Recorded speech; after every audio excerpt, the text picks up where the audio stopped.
days for you all to be able to communicate with what has been the communication. Has there been any? Because you're saying there is.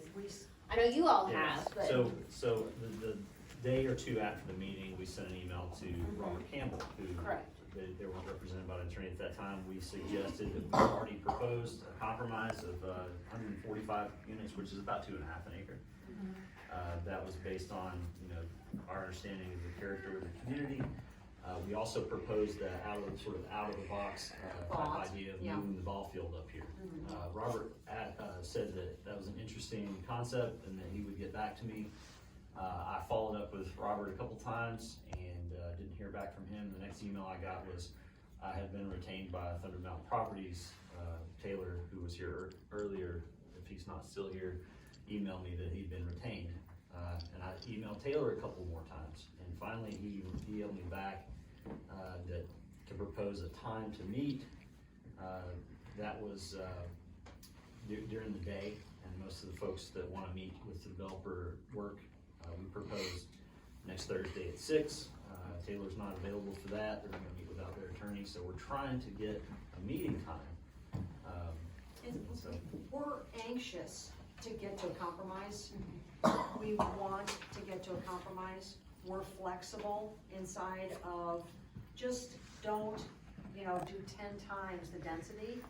We don't think it's a great place to build, honestly, the industrial park, but if they're gonna build, someone's gonna build here. We're really anxious to do something, but in my opinion, they're not. They haven't proposed anything. We've done a couple of proposals to them, and nothing's really come back across the net. Not to belittle them, but that's just what's so. And we are to the end of time. I want to thank all the commissioners and the mayor's office for being here.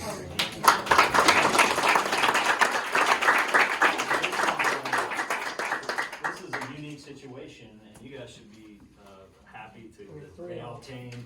This is not something that happens every month where the community throws up a public notice and the commissioners stand up. But it has happened a lot, and it's important that our commissioners are receptive and responsive to communities. And that has oftentimes not been the case. And so we're really asking we understand that Knoxville and South Knoxville is, this huge growth sector now, and that people are looking at it. We understand that. Things are changing, they're bound to change.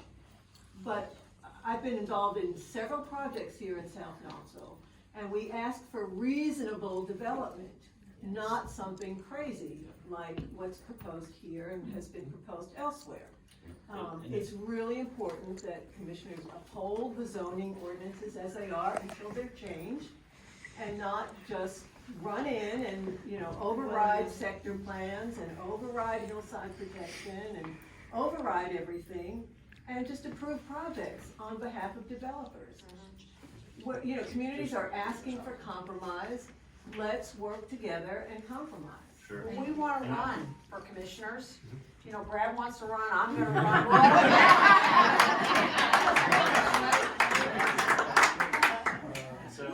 This is just crazy growth, you guys. This is not smart growth. Right. It's expensive. It's common sense. Yeah, it's common sense should lead the way on this. And common sense would say, you don't build next to an industrial park with these sensitive areas here with these, streams. You just don't. You don't do a tsunami on a small community. You just don't. Especially when no one's for it. That's all. So, anyway. All right, anybody that wants to go up with us to go and look and see how close the industrial park is, we invite you to. We'll drive you up there. We promise we won't talk. And I want to know what the grave souls are who are going to cottage.